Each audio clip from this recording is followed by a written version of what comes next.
जो हमारे यहाँ सिर्फ कुरान सुनाने के लिए आया है या सुनने के लिए आया है, तो इस पर फतवा ये है दारुल देवबंद वगैरह का कि उसको आने जाने का किराया दिया जाए। अगर वो बाइक से आ रहा है तो बाइक का किराया दे दो, अगर वो रिक्शा से आ रहा है रिक्शा का किराया दे दो। ये तो वाजिब होता है हम मुक्तदियों पर, जिम्मेदारों पर कि उनका किराया दे। दूसरी शक्ल ये लिखी है कि उनके खाने पीने का अच्छा इंतजाम किया जाए, उनको दूध पिलाया जाए रोजाना, उनको घी दिया जाए कि भाई घी खाओ आप पूरे रमजान। आप रोजाना जूस पिया करें तो आप उनका जूस लगवा दें, उनका दूध लगवा दें, 1-2 किलो उन्हें देसी घी खिला दें और उनके लिए बेहतरीन ताकत के टॉनिक उनके लिए शुरू रमजान में ही दे दें कि पहले रोजे को आप ये चीजें इस्तेमाल करें और आप अच्छे तरीके से कुरान शरीफ याद करेंगे और पूरे रमजान आप कुरान सुनाएंगे। ये आपके लिए हदिया है। शुरू रमजान में ही उनकी खिदमत हमें कर देनी चाहिए। तो इसमें कोई इख्तिलाफ नहीं और कोई नाजायज का फतवा नहीं, सबके नजदीक जायज है कि आप शुरू रमजान में उनकी खिदमत कर रहे हैं और करनी चाहिए। या इसी तरह से रमजान शुरू होते ही हम उनके कपड़े बनवा दें, चुपके से उनकी जेब में पैसे रख दें या उनको हदिया दे दे चुपके से, आप अलग में घर ले जाकर या उनके कमरे में आप पेश कर दें कि माशाअल्लाह भाई आप यहाँ कुरान सुनाएंगे और आप सुनेंगे, लीजिए। दिखलाकर नहीं, सबके सामने नहीं। ये मुफ्ती शब्बीर साहब ने फतावा कासिमिया में लिखा है कि अगर इन हाफिजों को अगर कोई बंदा अपने कमरे में ले जाकर या उनके कमरे में ले जाकर उनको चुपके से हदिया पेश कर दे खत्म कुरान से पहले पहले, तो इसकी गुंजाइश है, ये जायज है और दुरुस्त है। बतलाइए भाई, तो अगर हमें देना ही ठहरा है तो हम क्या ऐसे नहीं दे सकते? देखो, 2 चीजें हैं, 2 शक्लें हैं, एक शक्ल नाजायज की और एक शक्ल जायज की। लोग कहते हैं लो जी कान चाहे घसे पकड़ो या घसे पकड़ो, बात एक ही जी। नहीं नहीं नहीं, बात अलग अलग है। बात क्या है?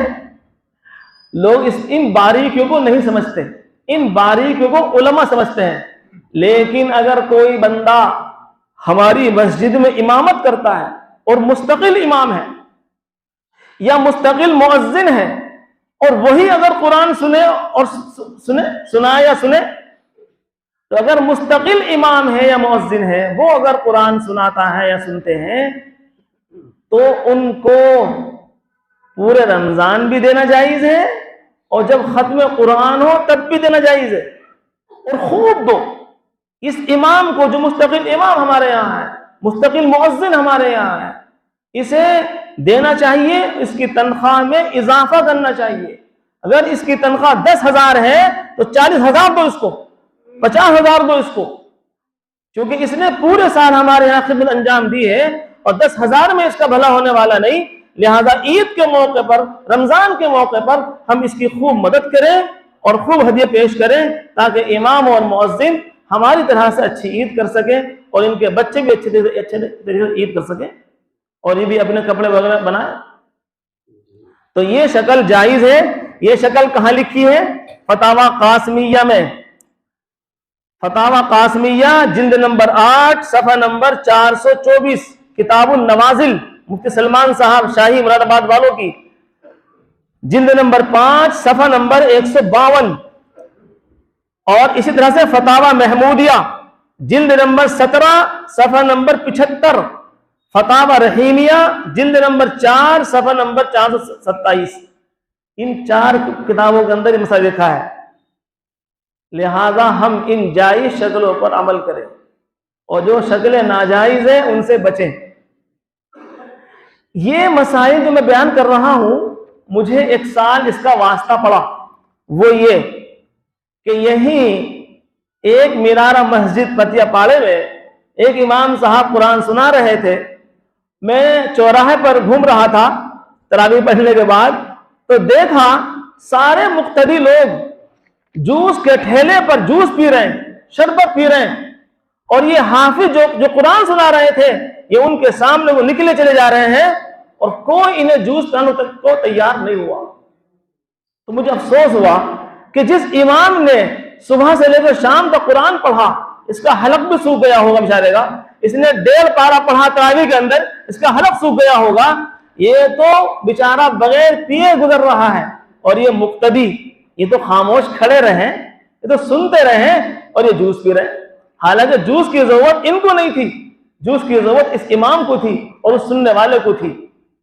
तो ये तकरीर मैंने उस मस्जिद में की, तो माशाअल्लाह वहां के मुतवल्ली ने तय किया कि इमाम साहब आप पूरे महीने जूस हमारी तरफ से पिएंगे, और उस जूस वाले से कहा सारे महीने का जो पैसे बैठेंगे उसके पैसे मैं दूंगा, आप इमाम साहब को पूरे महीने जूस पिलाइए।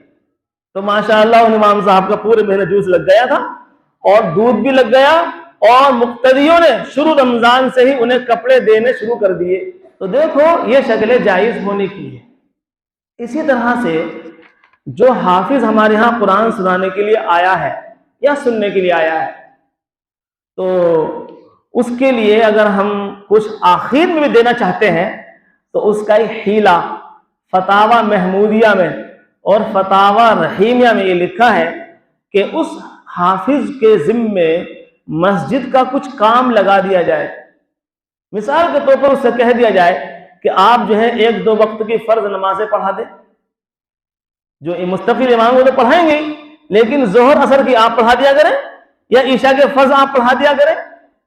और 25 दिन आपको पढ़ाने हैं, 27 दिन आपको पढ़ानी है नमाजें, और आपकी उजरत 20,000 रुपए है।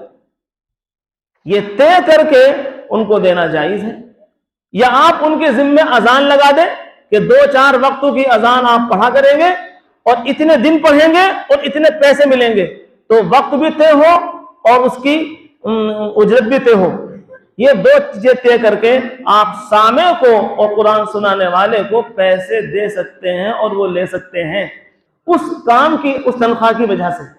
या उस इमाम के जिम्मे ये लगा दे कि आप चटाई बिछा दिया करेंगे, या उस सामे के जिम्मे लगा दे कि आप चटाई बिछा दिया करें, या आप रोजाना पंखे चला दिया करें, या बल्ब जलाना आपका काम है, या थोड़ी सफाई आप कर दिया करें, हम आपको इतनी तनख्वाह देंगे इतने दिन की।